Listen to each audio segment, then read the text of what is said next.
Hello everyone, this is my first tutorial, and in this tutorial you will learn how to make a overlay model just like this one. Okay, let's start by defining our model component, and for that we first have to define our props. For this component we're only going to need two parameters. First one is visible, which is a boolean. This will handle the visibility of the model, and next is a function on cancel, and this will handle the cancel button we have in our model. And let's import React as well, otherwise nothing is going to work.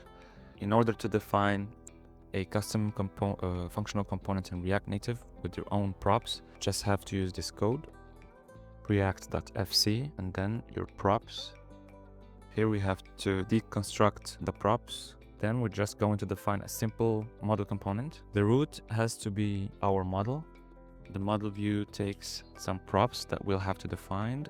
The first one is visible. For this prop, we will use the value is visible. Then we can set the transparent to true. Animation type, in our case, we're going to use the fade animation. We're going to define a root container for our model content. And in our model container, we're going to need a blur view. For this blur view, you will need to install this package. This blur view takes a style prop that we'll define later. It also takes a blur type. In our case, we're going to use dark. And it also takes a blur amount, which will be 1 in our case. We're also going to use a simple text here. Let's import all of the things we will need. So the model, the view, and the text. Let's also define all of the styles. For the model container, we have to set it to flex 1, justify content center, and align items to center. For the blur background, we're going to use a shortcut, and this is just a shortcut for position absolute, top 0, bottom 0, left 0, and right 0. We're also going to choose a background color of RGBA 34, 34, 34, and an alpha value of 0.4. And let's export our component. Okay, so we're done here for now. Let's go to our main page, and here let's import our component. We're going to need a state that will handle the visibility of our model. Next, we'll need a function that will handle the toggle visibility of this model. And then we can define our component inside the main container of our page.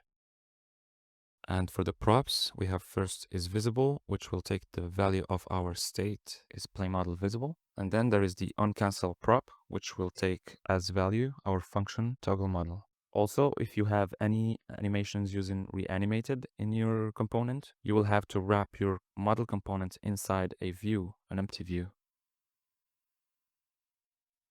And you'll have to use the toggle model function in your play handler. So my play handler is right here. I'm just going to use the toggle model inside it.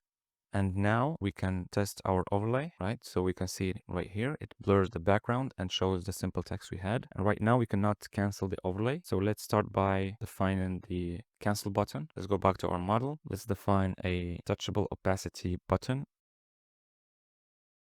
And for the onPress, we have to use the onCancel prop. Let's also add a text to the button and a style.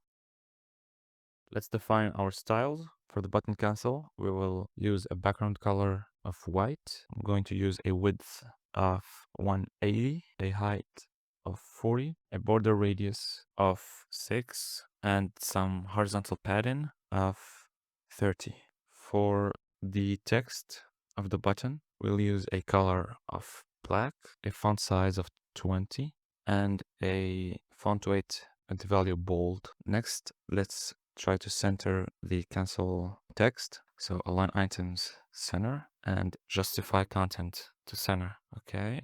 Now if we hit cancel, we can close our overlay. Let's remove the text we have here. Okay, let's continue adding the other elements. First, let's define a player content container. This will hold an image for the avatar, and it will also hold the player name. And last, the waiting for a reply text.